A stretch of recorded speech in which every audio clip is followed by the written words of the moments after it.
Mesdames et messieurs, bienvenue. Merci pour votre fidélité. Le pape Léon XIV est au Cameroun et la visite se poursuit. Dans quelle ambiance le peuple camerounais vit cette visite papale qui se veut la deuxième étape de sa tournée africaine et comment d'ores et déjà les Angolais eux aussi se préparent d'ores et déjà à accueillir le Saint-Père. Et pour en parler, je suis accompagné de sœur Marie-Nicole Mbia, congrégation de la Sainte Catherine d'Alexandrie. Et au cours de cette émission également, nous recevrons en ligne sœur Marie-Clarisse Nkogo depuis Yaoundé au Cameroun et aussi la sœur Sylvie Meda depuis l'Angola. Ma sœur, bienvenue. Merci, bonjour. Bonjour, la congrégation se passe bien? Grâce à Dieu, oui, merci. Et vous-même? Oui, ça va, on rend grâce. Depuis ici, vous vivez le séjour du pape au Cameroun. Ah oui, je suis très connectée et j'ai un peu de nostalgie, pas un peu, beaucoup de nostalgie en ce moment. Quand j'écoute les rythmes de là, j'écoute le message du pape, je vois les réactions des uns, le peuple qui vraiment exalte donc l'arrivée du Saint-Père. Je suis vraiment très connectée et je les suis de près. C'est très magnifique. Oui, c'est magnifique. Alors, je vous avais dit, ça allait être wow. Ouais, Prions que ça continue. On espère. Et on construit le continent. Ah, oui. Alors, le pape a adressé un message hier. Nous allons suivre et puis revenir pour le décortiquer ensemble. D'accord.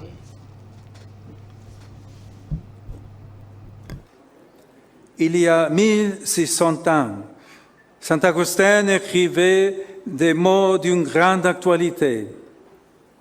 Ceux qui commandent sont au service de ceux qu'ils semblent commander. Ils ne commandent pas par soif de domination, mais par devoir de souvenir aux besoins. Non par orgueil pour s'imposer, mais par compassion pour protéger. Dans cette perspective, servir son pays, c'est se consacrer avec un esprit lucide et une conscience intègre, au bien commun de tous les peuples, de la majorité et des minorités dans leur harmonie réciproque. Aujourd'hui, comme beaucoup d'autres nations, votre pays traverse des épreuves compliquées. Les tensions et les violences qui ont frappé certaines régions du nord-ouest, du sud-ouest et de l'extrême nord ont causé de profondes souffrances, des vies perdues, des familles déplacées, des enfants privés d'école, des gens qui ne voient pas d'avenir. Derrière les statistiques, il y a des visages, des histoires, des espérances brisées. Face à des situations aussi dramatiques, j'ai, au début de cette année, invité l'humanité à rejeter la logique de la violence et de la guerre pour embrasser une paix fondée sur l'amour et la justice. Une paix désarmée, c'est-à-dire qui n'est pas fondée sur la peur, la menace ou les armements, et désarmante, car capable de résoudre les conflits, d'ouvrir le cœur et de susciter la confiance, l'empathie et l'espérance. La paix ne peut être réduite à un slogan. Elle doit s'incarner dans un style personnel et institutionnel qui rejette toute forme de violence. C'est pourquoi je le répète avec force. Le monde a soif de paix, assez de guerre. Sœur, nous venons d'écouter le Saint-Père et le message est fort. Ce que je retiens, le pape voulait nous dire que l'autorité, c'est le service. Il a bien dit le monde a soif de paix. Il dit non à la guerre, oui à la paix, en disant que ceux qui commandent sont au service de ceux qu'ils semblent commander. Alors ma soeur, que retenez de ce message du Saint-Père? Ah oui, ce bref message, Étienne, et du Saint-Père est très fort. Et c'est puissant parce que le pape, il dit assez de guerre, le monde a soif de paix. Et je suis d'accord avec lui parce qu'il a bien dit un peu plus haut, ceux qui règnent doivent donc régner pour protéger Ceux qui règnent doivent régner pour servir et sauver. Mais aujourd'hui, on se rend compte qu'un peu partout en Afrique, on a l'impression que certains qui règnent ont donc la tendance au lieu de protéger, livrer le peuple donc aux prédateurs qui viennent juste pour sauver quelques intérêts. Et je le disais un peu déjà au début parce que quand on parle de diplomatie, on voit que la diplomatie classique rentre donc plus dans cette logique-là qui n'est pas celle de l'Église catholique en fait. Aujourd'hui aussi, la guerre est en train de prendre une ampleur économique. Voilà, plus on a des armes à vendre, plus on grandit économiquement. On ne tient pas compte du fait de celui qui va donc souffrir parce que, je ne sais pas, un membre cher d'une famille est parti. Et le pape l'a dit plus haut, on doit donc, les dirigeants doivent donc régner pour protéger. Voilà, pour protéger, non pas pour exposer plutôt le peuple. Alors je pense que le message du pape est fort. Il est pour la paix, il vient comme un prince de paix et il clame haut et fort ce message de paix qui n'arrange pas tout le monde forcément. Mais on se dit, celui qui se sent morveux doit se moucher. On a vu des gens se moucher, donc Donald Trump par exemple, il est gêné. Il est gêné par le discours du pape donc, qui porte sur la paix. Merci beaucoup, ma soeur. Je sais que vous avez beaucoup de choses à dire. Mais pour le moment, nous allons à Yaoundé pour recevoir la sœur Marie Clarisse pour nous parler un peu de comment elle vit le séjour du pape. En même temps, nous faire un peu sa lecture sur la présence du pape au Cameroun. Alors, sœur Marie Clarisse, nous sommes à l'écoute.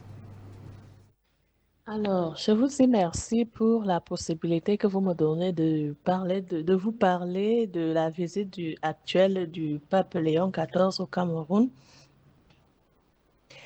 Comme vous le savez bien, la visite du pape Léon XIV a commencé au Cameroun depuis le 15 et cette visite s'étend jusqu'au 18 avril 2026. Et la visite du pape Léon XIV au Cameroun donc apparaît comme un événement à la fois symbolique, spirituel et profondément humain qui touche autant des réalités du pays que des cœurs de ses habitants. Bon, en choisissant le Cameroun, souvent considéré comme une synthèse de l'Afrique en raison de sa diversité et de ses défis, le pape met en lumière une nation confrontée à des crises importantes, notamment sécuritaires, sociales et politiques également. Dès son arrivée à Yaoundé, il a même insisté sur la nécessité de promouvoir la paix, la justice et la réconciliation en parlant au dialogue, en appelant au dialogue, en dénonçant des injustices et des abus du pouvoir. Son discours, bien que spirituel, prend une dimension morale et sociale forte, interpellant à la fois les dirigeants et les citoyens sur leurs responsabilités. Voilà. Et ce que je peux ajouter, c'est que cette visite met également en valeur le rôle essentiel de l'Église catholique comme acteur de cohésion sociale à travers ses engagements dans l'éducation, les engagements dans la santé et l'action humanitaire. Elle apparaît comme une institution capable de favoriser le dialogue dans un contexte tendu.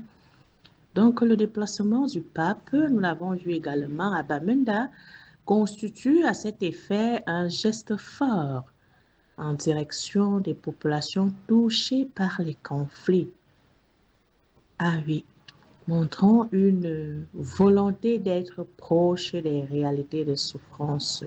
De même, les visites auprès des plus vulnérables, notamment dans des structures comme l'orphelinat de Ngulzamba, c'est-à-dire la force de Dieu, traduisent une attention concrète portée aux personnes fragiles et renforce la dimension pastorale de cette venue du pape au Cameroun. Bon, mais au-delà de ces aspects visibles, cette visite suscite une richesse d'émotions, je peux dire quoi, contrastées au sein de la population. Ah oui, elle provoque d'abord une grande joie, une fierté nationale, parce que beaucoup de Camerounais se sentent honorés, reconnus par cette présence du pape Léon XIV chez nous. Et pour les fidèles, elle est aussi sous une profonde émotion spirituelle, marquée par un recueillement, la prière, un sentiment de proximité avec Dieu. Bon,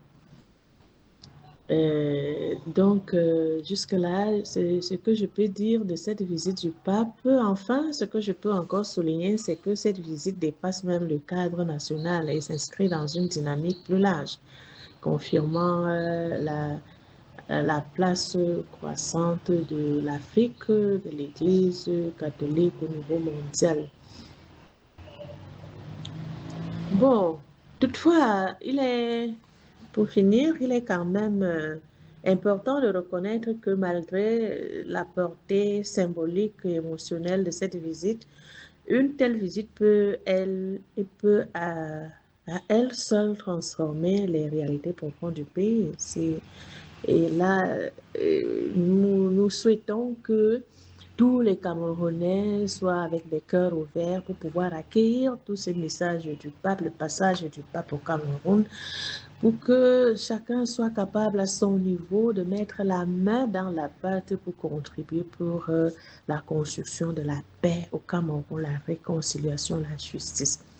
Et je vous assure, il y a beaucoup d'émotions, beaucoup d'émotions. Merci beaucoup, Sœur Marie-Clarisse Nkogo. Je rappelle que vous êtes de la congrégation dominicaine du Rosaire. Vous restez avec nous pour la suite de l'émission parce que bientôt nous aurons une de vos consoeurs aussi qui est en Angola. Alors, Sœur Marie-Nicole, on est là. On a écouté ta compatriote, Sœur Marie-Clarisse. Alors, avant de revenir sur le discours du pape, qu'est-ce que tu retiens de ce qu'elle vient de nous dire?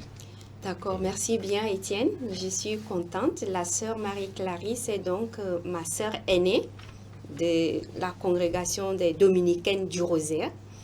Et merci à ma grande sœur chérie. Et j'ai rebondi rapidement sur ce qu'elle a dit. Elle parle donc de la visite du pape au Cameroun comme un événement. Ça me réjouit beaucoup parce qu'aujourd'hui même, l'Évangile parle donc de la présence de Jésus comme étant un événement. Jésus lui-même comme un événement. Alors, un événement qui ne laisse pas les uns et les autres indifférents. Un événement qui provoque donc le désir de l'élimination parce qu'on se dit, mais ce Jésus, il dérange. Jésus dérange et donc il faut l'éliminer. Alors, le pape, on voit le pape donc... la visite du pape comme un événement parce que ce n'est pas son propre message qu'il porte. Il porte au peuple du Cameroun et de l'Afrique en général, il porte au peuple le message du Christ lui-même. Il porte ce message de paix qui, nécessairement, je le disais un peu plus haut, n'arrange pas tout le monde. Et tout le monde n'est donc pas en accord avec le message du pape. On voit les réactions sur les réseaux sociaux. Alors, Jésus comme événement, en son temps, continue d'être événement aujourd'hui, donc, à travers son représentant sur terre, le pape. Et je voudrais déjà dire ici, la présence du pape en Afrique fait donc que toute l'attention du monde est concentrée. On dirait tous les radars du monde sont concentrés donc sur l'Afrique parce que le pape y est. Le pape, ce n'est pas n'importe qui. On l'a dit, c'est le représentant de Dieu, c'est un homme saint, un homme de paix qui vient donc porter un message de paix. Et la sœur l'a bien dit, et sa présence est perçue comme un événement en Afrique aujourd'hui. Il a donc prêché un message de justice. Il a prêché le Saint-Père contre les abus de pouvoir. Aujourd'hui, on se rend compte que dans le monde, il n'y a pas que les abus de pouvoir. il y a plusieurs sortes d'abus. Il y a ce qu'on appelle les abus d'influence, il y a ce qu'on appelle les abus d'autorité, il y a ce qu'on appelle les abus de droit d'aînesse et tout. Mais le pape, en parlant donc des abus de pouvoir, en ça, je vois donc tous ces abus-là qui peuvent exister dans nos sociétés, et en Afrique aujourd'hui et comme dans le monde entier. Mais le pape, il prêche contre ça. Il est pour la justice. Et il faut que justice soit faite pour que le peuple de Dieu soit donc à l'aise. Voilà, parce que Dieu, il ne nous a pas créés pour que nous souffrions. Jésus a souffert pour nous déjà sur la croix. Et que certains dirigeants, ceux et celles qui ont donc la responsabilité de s'occuper du peuple de Dieu, qu'ils fassent donc grâce et permettent au peuple d'être épanoui. Alors, le rôle de l'Église, a dit la sœur Clarisse, c'est de favoriser le dialogue. On voit que le pape, partout où il passe, il prend donc le dialogue interreligieux entre les chrétiens, entre les musulmans. Et où il va, il rencontre non seulement les chrétiens catholiques, mais il rencontre aussi la communauté musulmane. Le pape, il a rencontré la communauté musulmane au Cameroun. Et je vous disais, les musulmans, le grand imam de Douala, il a appelé toute la communauté musulmane à bien accueillir l'homme saint qui vient donc pour la paix.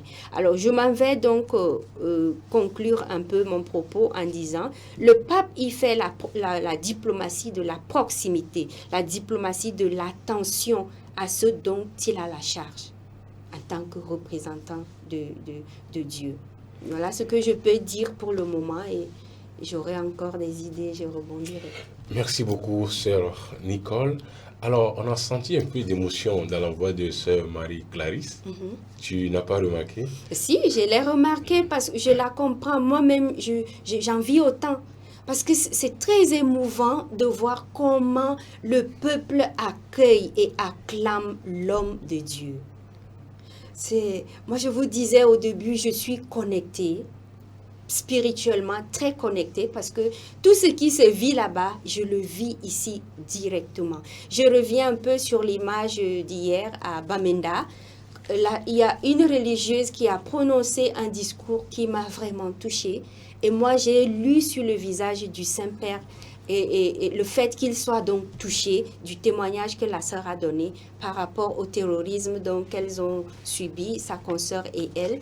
Et elle a conclu en disant, elle confie donc au Saint-Père de prier pour le repos de l'âme de sa mère qui est tombée donc des mains des terroristes. Moi, j'ai eu le cœur un peu brisé, mais j'ai senti l'émotion. Mais Étienne, je peux vous rassurer que je vois en ça le miracle de Dieu, le miracle de la guérison du peuple. Parce que le fait déjà de l'exprimer, d'exprimer ce que c'est pas seulement la sœur qui a prononcé le discours, tous ceux qui sont passés, que ce soit les chefs traditionnels, que ce soit donc le représentant des musulmans, tous ceux qui ont parlé, moi je pense que c'est le moment qui est arrivé pour leur guérison. Et je crois que le peuple camerounais est en train de guérir. Et comme le pape l'a dit, le salut du Cameroun, c'est aujourd'hui et pas demain. Forcément, c'est aujourd'hui et c'est déjà là. Oui, c'est déjà là. Alors, parlant d'émotion, j'ai vu un enfant aussi vraiment qui a défié la sécurité. Et oui. Puis elle est vers le pas. Je ne sais pas si tu as vu aussi. Oui, elle fait donc partie des enfants qui sont dans l'orphelinat Ngulzamba. On dit Ngulzamba, c'est-à-dire la force de Dieu.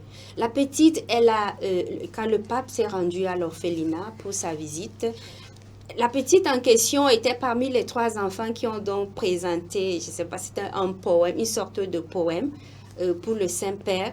Et entre-temps, je voyais qu'elle essuyait de temps en temps une larme. Donc, ça ne m'étonne pas qu'à la fin, quand le pape part, la petite sort. Ça ne m'étonne pas qu'elle sorte courageusement pour aller embrasser le pape parce qu'elle se dit, non mais je vois en lui mon père.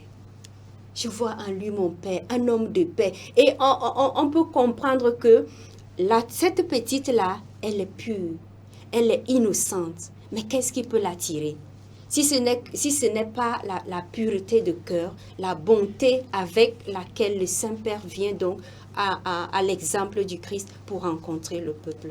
Moi, je pense que la journée d'hier se résume donc dans l'acte de cette petite-là, pour dire en Dieu, nous sommes en sécurité. Et il faut voir comment elle a tenu le Saint-Père. J'ai vu qu'elle a posé la tête, elle aurait aimé rester encore longtemps, mais le Saint-Père, il doit partir.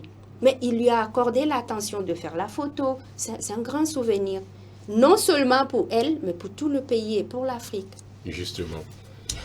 Alors, on parle du Cameroun. Oui. Et la visite du pape, c'est une démarche spirituelle, mais forcément, il y a une démarche diplomatique aussi. Bon, vous, si vous allez avoir un regard diplomatique, qu'est-ce que vous nous avez dit? S'il y a un enjeu, s'il y a quelque chose? Déjà, quand je regarde la visite du Saint-Père en Afrique, et au prime abord, j'avais l'impression que c'est une visite pastorale.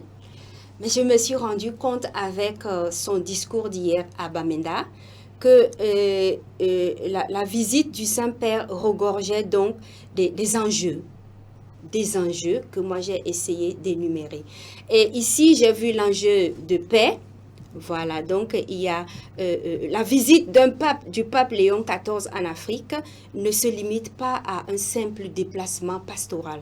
Donc on voit en ça, selon mon analyse, une visite qui regorge des enjeux multiples, profonds et très stratégiques. Nous avons parlé de l'enjeu spirituel majeur qui consiste donc à affermir la foi du peuple africain à travers donc les pays par lesquels le pape est passé. Donc il vient par là encourager les fidèles. Il vient donc rencontrer une église vivante et promouvoir donc une église jeune et missionnaire. Vous voyez, Étienne, le continent africain est le plus grand continent au monde. Il est le continent le plus jeune et regorgeant aussi le plus grand nombre de jeunes aujourd'hui. Donc le pape, il est conscient de ça.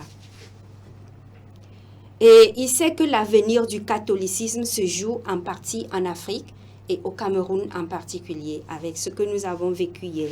En ça, je vois un enjeu de paix, nous en avons parlé, un enjeu de paix et de réconciliation. Parce que quand le pape prend la parole pour s'adresser aux responsables, quand il parle par exemple de réconciliation, ça veut dire qu'il y a un souci et il a donc cette capacité paternelle d'interpeller les consciences. Le pape, il interpelle les consciences. Et en ça, on voit donc un enjeu de paix, un enjeu de réconciliation.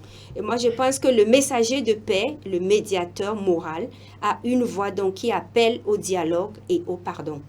On n'en discute pas quand le pape dit assez de guerre, le monde a besoin de paix, il appelle au pardon. Il appelle donc au dialogue. Voilà, parce qu'il n'y a pas de guérison ou il n'y a pas de pardon sans dialogue. Jusqu'ici, pas de pardon sans dialogue. Et sa parole vaut, parce qu'elle peut favoriser des gestes concrets d'apaisement. Même si c'est temporel pour le moment, on se rend compte que, moi je trouve que la visite du pape aura plus d'effet après son départ. Parce qu'il est en train d'éveiller les consciences émoussées. Voilà, donc après lui, on verra. Et je vois en cette visite aussi un enjeu social et humain. Un enjeu social. Le pape attire l'attention du monde sur les réalités africaines, telles que la pauvreté et les inégalités, le chômage des jeunes. Parce qu'il disait déjà plus haut, l'avenir appartient aux jeunes. Voilà, les jeunes sont l'avenir de demain. Mais si les vieux, je n'ai rien contre les vieux, j'ai beaucoup de respect pour les grands-pères, les grands-mères. Mais si, après avoir fait leur temps, ils continuent donc de rester ou d'occuper les places qui doivent donc être renouvelées pour que la vie soit renouvelée, il y a un problème. Il y a donc un problème. Alors, l'Afrique ne doit pas être oubliée ni marginalisée. Alors, le pape appelle à l'éveil des consciences. Je vois un enjeu politique au sens moral. Un enjeu politique au sens moral. Sans faire la politique partisane, le pape interpelle les dirigeants sur la bonne gouvernance en dénonçant donc la corruption. Au Cameroun, on parle de corruption aujourd'hui. Le pape en a eu vent et il appelle donc au cessez de la corruption. Et ça, c'est très important. Ça favoriserait donc le développement du pays davantage. Donc, et il y a la justice et la transparence. La justice et la transparence. Sa parole a un poids particulier car elle est perçue comme désintéressé et universel. Le pape, quand il se déplace, il fait donc je dirais de la diplomatie du désintéressement. Il ne prend pas parti. Voilà, il ne prend pas parti, mais ce qu'il dit vaut pour ceux qui semblent avoir raison, je veux dire pour les victimes et pour les prédateurs, si je peux parler ainsi. Donc en ça, je vois un enjeu politique au sens moral. Voilà. Alors justement, parlant d'un enjeu politique au sens moral, je n'accuse personne, mais est-ce que le Cameroun politiquement, tout va bien? Est-ce que le message passe? Est-ce que c'est un pays têtu? Excuse-moi un peu le terme, parce que déjà on voit qu'avant la visite du pape Léon XIV, le Cameroun a reçu 3 visites papales, accueillies par votre président Paul Biya, toujours au pouvoir. Merci pour la question. Est-ce que le pays est têtu? En fait, tout ce que je peux dire, c'est que le peuple, lui, est très naturel. Beaucoup de choses se passent que le peuple ne connaît pas. Seuls les responsables, les autorités peuvent donc répondre à cette question. Je pense que je suis un peu mal placée pour donner une réponse ici. Et de là, je rebondis donc par rapport à un autre enjeu que j'ai constaté donc dans la visite du pape en Afrique, un enjeu géopolitique international. Une visite papale attire l'attention du monde. Et je disais déjà un peu plus haut, on voit donc tous les radars mondiaux braqués vers l'Afrique parce que le pape y est. Il était en Algérie, mais aujourd'hui, il est au Cameroun. Donc, toute l'attention mondiale est concentrée au Cameroun. Vous pouvez imaginer ce que cela représente donc pour le monde aujourd'hui. Et elle met un pays ou une région sous les projecteurs internationaux. Ça, c'est la visite du Saint-Père. Elle peut donc influencer les relations entre les États. Elle renforce le rôle du Saint-Siège comme acteur diplomatique. Le pape agit donc ici comme un leader mondial de conscience. Merci ma soeur. Un leader mondial de conscience, oui. Forcément, il va éveiller les consciences et on espère qu'au Cameroun, on n'ira pas de père en fils. Alors, prochaine étape, c'est l'Angola. L'Angola. Et on a une religieuse sur place là-bas, qui est burkinabé, que je vais essayer de joindre pour nous dire comment eux se préparent là-bas. Si l'équipe technique est prête, je vais joindre sœur Sylvie Méda. Alors, sœur Sylvie, est-ce que l'Angola est prêt pour accueillir le Saint-Père? L'Angola se prépare très bien pour accueillir le Saint-Père. Dites-nous un peu, on veut savoir. Ici, en Angola, nous sommes en train de préparer la visite du Saint-Père avec une grande mobilisation spirituelle et logistique. La conférence épiscopale de l'Angola et Saint-Thomé a lancé une campagne nationale de prière qui a déjà commencé depuis le 6 mars. Une prière officielle a été distribuée dans toutes les paroisses, dans toutes les familles, dans tous les mouvements.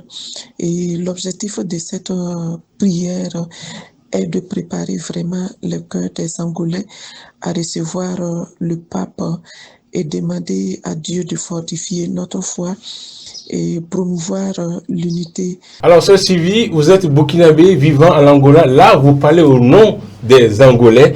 Alors, j'aimerais savoir quel regard sur le parcours du pape Léon XIV depuis son arrivée en Afrique. Le pape Léon XIV a fait de l'Afrique sa première grande tournée choisie du 13 au 23 avril. Le regard que je peux porter sur le parcours du Saint-Père, surtout en Angola et au Cameroun, est un regard global qui appelle à la réconciliation et à la paix, l'appel au pardon et à l'unité dans un pays difficile. En Angola, une visite faite à une famille est vraiment une bénédiction, une grâce. Alors, cette visite de notre Saint-Père sera pour nous une bénédiction, une grâce. Le pape vient visiter notre pays, le pape vient être avec nous. Il vient toucher de ses doigts ce que nos doigts ont touché, voir de ses yeux ce que nos yeux ont vu, afin de promouvoir une Angola réconciliée. Merci beaucoup, Sœur Sylvie. Vous restez avec nous pour la suite de cette émission. Sœur Marie-Nicole, nous venons d'écouter Sœur Sylvie depuis Angola. Qu'est-ce que cela vous inspire? Oui, je suis simplement enthousiasmée. Je suis contente de voir que la sœur suit donc la visite du pape avec beaucoup d'attention, parce que ce qu'elle a dit est très important. On a vu donc l'Algérie qui s'est préparée, on a vu le Cameroun qui s'est préparé pour accueillir le Saint-Père, et elle nous parle donc des préparatifs qui se font en Angola pour accueillir le Saint-Père. Et elle dit quelque chose de très important qui va vraiment qui met en lumière l'identité même de l'Afrique, l'accueil.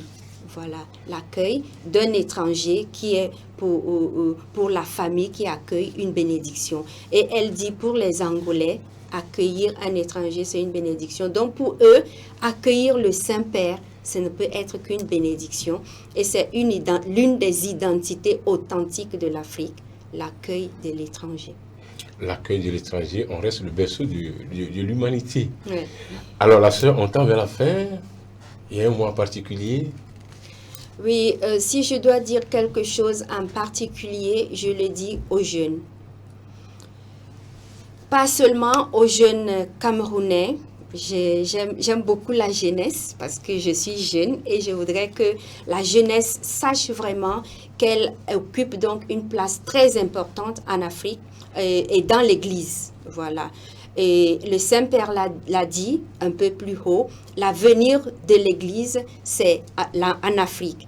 Et qui sont ceux qui sont donc chargés de l'avenir de l'Église? C'est la jeunesse aujourd'hui. L'avenir de l'Afrique, c'est la jeunesse. Je voudrais donc que les jeunes ne croisent pas les bras, que les jeunes se lèvent. Voilà. Parce que quand les jeunes se lèvent, on sait que les choses vont bouger. C'est le dynamisme, c'est donc le renouveau. Et Thomas Sankara a bien su comprendre cela en son temps quand il disait la jeunesse d'un pays est plus puissante qu'une bombe. Et ça, je suis d'accord avec lui. Parce que l'énergie que regorge la jeunesse est incomparable. Alors, je voudrais appeler les jeunes qui peut-être ne savent pas qu'ils ont un rôle très capital à jouer dans l'histoire de l'Afrique, dans l'histoire de l'Église, à se lever, à prendre courage. Parce que nous sommes en plein dans le temps de Pâques, Jésus ressuscité. Il ne nous a pas donné l'esprit de peur. Il ne nous a pas donné l'esprit de paresse. Il nous a plutôt donné un esprit de force, esprit de courage, esprit de dynamisme. Mais que fais-tu de ce dynamisme? Que fais-tu de cette force qui t'a été donnée par ton Créateur? Alors, jeunesse africaine, jeunesse chrétienne, levez-vous, construisons l'Église, construisons l'Afrique qui nous appartient aujourd'hui et demain. Et d'ici, si je dois clôturer, je confie donc la jeunesse à la Vierge Marie qui est la mère de toutes les grâces, afin qu'elle puisse donc réveiller, aider chaque jeune à libérer le meilleur de lui-même pour la gloire de Dieu et le salut de l'Afrique. Amen. Le message est passé. Merci. Les jours nous suivent. Je n'ai pas envie que tu finisses, que ça continue. Mais on est à la fin. Oui. Alors, mesdames et messieurs, nous voici à la fin de cette émission.